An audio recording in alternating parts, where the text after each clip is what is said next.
এই বিক্ষোভ সমাবেশে আপনারা যারা বাংলাদেশের বিভিন্ন প্রান্ত থেকে অংশগ্রহণ করছেন তাদের সকলকে বাংলাদেশ মহাসড়ক সাংবাদিক ফোরামের পক্ষ থেকে আমি কৃতজ্ঞতা জানাচ্ছি।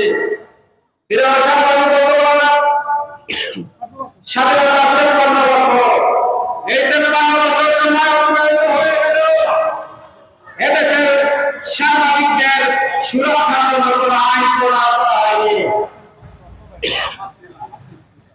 এদেশের সাংবাদিকদের জন্য সাংবাদিক নিয়োগ নীতিমালা প্রণয়ন করা হয়নি। এদেশের সাংবাদিকদের সংখ্যা নিয়োগের জন্য সাংবাদিকদের তালিকা প্রণয়ন করা হয়নি। প্রিয় বন্ধুগণ, বাংলাদেশ মহাসড়ক সাংবাদিক ফোরামের দাবির প্রেক্ষিতে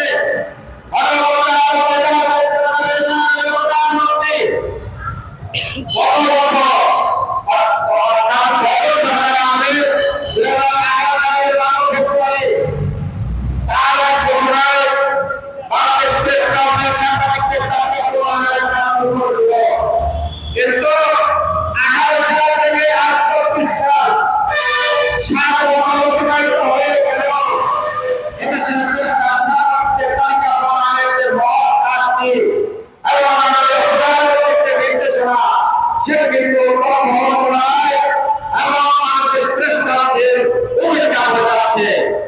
আমরা প্রেস কাউন্সিল দ্রুত সময়ের মধ্যে সাংবাদিকদের তালিকা প্রণয়ন কি করছে? সারা দেশে ঘুরে ঘুরে সরকারি অর্থ অপচয় করছে, আর কোনো কাজের কাজ তারা করছে না। সাংবাদিকদের তালিকা প্রণয়নের যে মহৎ কাজ আমার প্রধানমন্ত্রী সেটি তারা অবহেলা করে যাচ্ছে। রিজু ভাইয়ের কিছু হলো, রিজু ভাইয়ের বই হামলা কেন? রিজু ভাইয়ের বই হামলা কেন?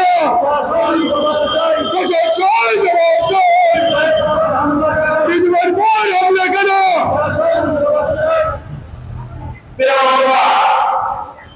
এই স্বাধীনতা সময় দাঁড়িয়ে আমরা একটি আলটিমেটাম দিয়েছি সরকারকে।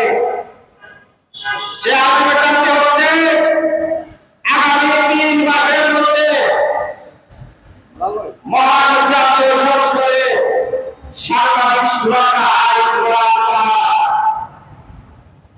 আগামী 3 মাসের মধ্যে যদি সাংবাদিক সুরক্ষা আইনটি প্রণয়ন করা না হয়, আজকে 29 জুন, 29 জুলাই, 29 আগস্ট,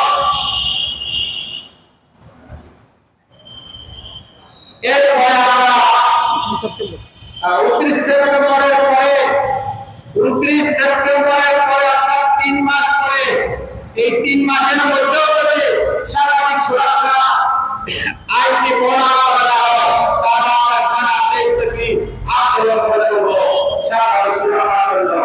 কেননা এই সময়ে এই রাষ্ট্রের জন্য এই গণমাধ্যমের সাথে জড়িত সাংবাদিকরা প্রতিনিয়ত সংবাদ সংগ্রহ করতে গিয়ে সংবাদ প্রকাশ করার পরে নানা ধরনের এই সমাজের বিভিন্ন শ্রেণী পেশার মানুষরা নির্যাতনের শিকার হচ্ছে, মামলা হামলার শিকার হচ্ছে। আমরা এই রাষ্ট্রের পক্ষে, সমাজের পক্ষে, দুর্নীতির বিরুদ্ধে, অবক্ষয়ের বিরুদ্ধে, এই দেশের সার্বভৌমত্ব রক্ষার স্বার্থে, দেশের গণতন্ত্র রক্ষার স্বার্থে এদেশের গণমাধ্যম কর্মীরা কাজ করে যাচ্ছে। বিনা বেতনে এই সরকার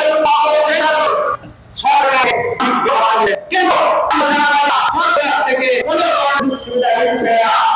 এই রাষ্ট্রের পক্ষে, গণতন্ত্রের পক্ষে, গণতন্ত্রের পক্ষে, সার্বভৌমত্বের পক্ষে, এদেশের সীমানা রক্ষার পক্ষে এদেশের সাংবাদিকরা অন্তত হিসাবে কাজ করে যাচ্ছে। তারপরে কেন এই সাংবাদিকদের বিরুদ্ধে নানা অত্যাচার, হয়রানি, নির্যাতন, মিথ্যা মামলা? আজকের যে বিষয়টি কুষ্টিয়া সাংবাদিক বাংলাদেশ মহাসড়ক সাংবাদিক ফোরামের কুষ্টিয়া জেলা শাখার সভাপতি, এশিয়া টেলিভিশনের কুষ্টিয়া জেলার স্থাপনা এবং তিনি ইসলামের একটি পত্রিকার সত্য সম্পর্কের সভাপতি, তিনি কুষ্টিয়ার একজন নির্বাহী তাকে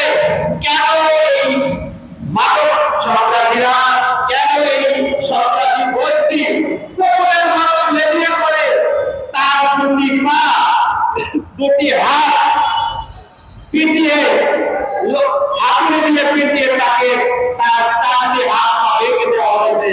আপনারা পত্রিকায় দেখেছেন, সামাজিক যোগাযোগ মাধ্যমে দেখেছেন। কোন সভ্য সমাজে এরকম একজন মানুষের প্রতি অত্যাচার সেটা আইনের চাহিদা যুক্ত আমরা কি দেখেছি? উনি এই ঘটনা ঘটেছে, ওরা তার সাংবাদিকরা উত্তেজিত হয়ে তারা রাত ৯টা পর্যন্ত থানা ঘেরাও কর্মসূচি করেছে। থানা বলছি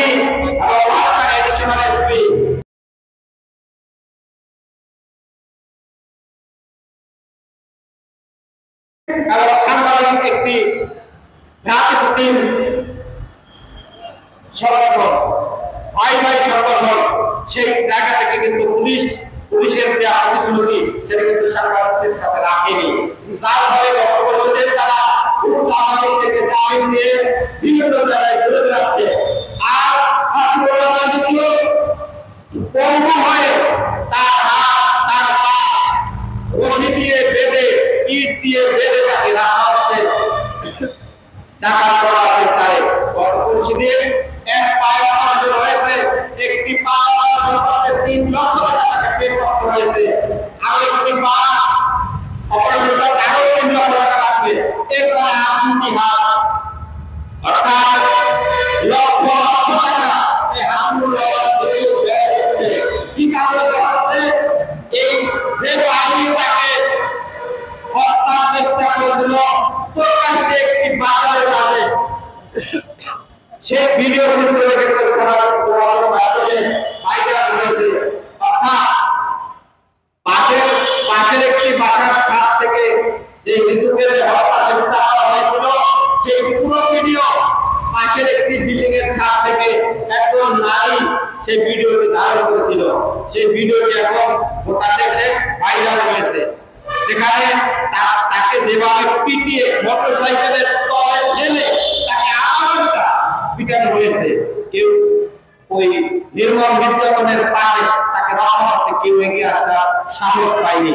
প্রিয় বন্ধুরা, গত 3 বছর আগে কক্সবাজারের সাংবাদিক ফরিদ মোস্তফাকে যেভাবে নির্যাতন করে পঙ্গু করে দিয়েছে, আজকে সেই ফরিদ মোস্তফা 6টি মামলা নিয়ে আদালতের কারাগারে ঘুরছে।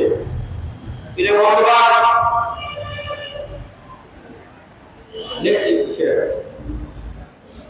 রিজওয়ানের উপর হামলা কেন?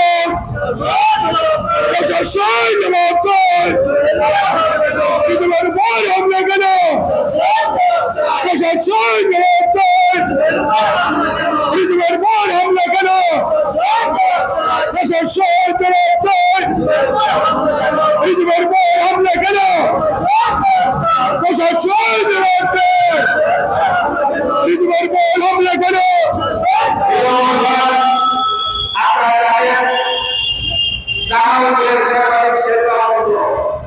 তাকে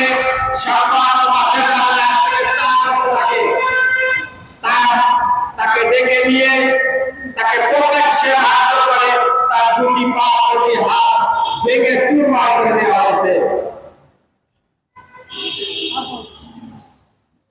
সে এখনো অসহায় অবস্থায় পরিবর্ত গ্রহণ করে ভয়ে ঘুমাচ্ছে।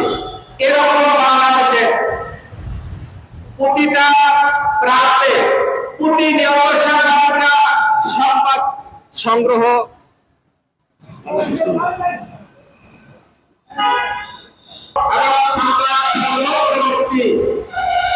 প্রকাশের পরে যে প্রতিপক্ষ দ্বারা প্রতিনিয়ত সাংবাদিকরা নির্যাতনের শিকার হচ্ছে, মামলা হামলার শিকার হচ্ছে, কিন্তু সুরক্ষার জন্য কোনো কবচ নেই। অর্থাৎ রাষ্ট্রীয়ভাবে কোনো আইন নেই। একজন সাংবাদিককে মারধর করা হচ্ছে আইন, রাস্তার একজন রিক্সাওয়ালাকে মারধর করা যায় একই আইন। কিন্তু কেন এই সমাজের আমরা কিংবা একজন সরকারি অফিসের পিয়ন চাপরাশি তাকে যদি মারধর করা হয়, সেখানে কিন্তু সরকারি মামলা হয়ে থাকে। সাংবাদিকরা এই সমাজের এই রাষ্ট্রের চতুর্থ স্তম্ভ, কিন্তু তাদেরকে অভিযোগ বের করা হলে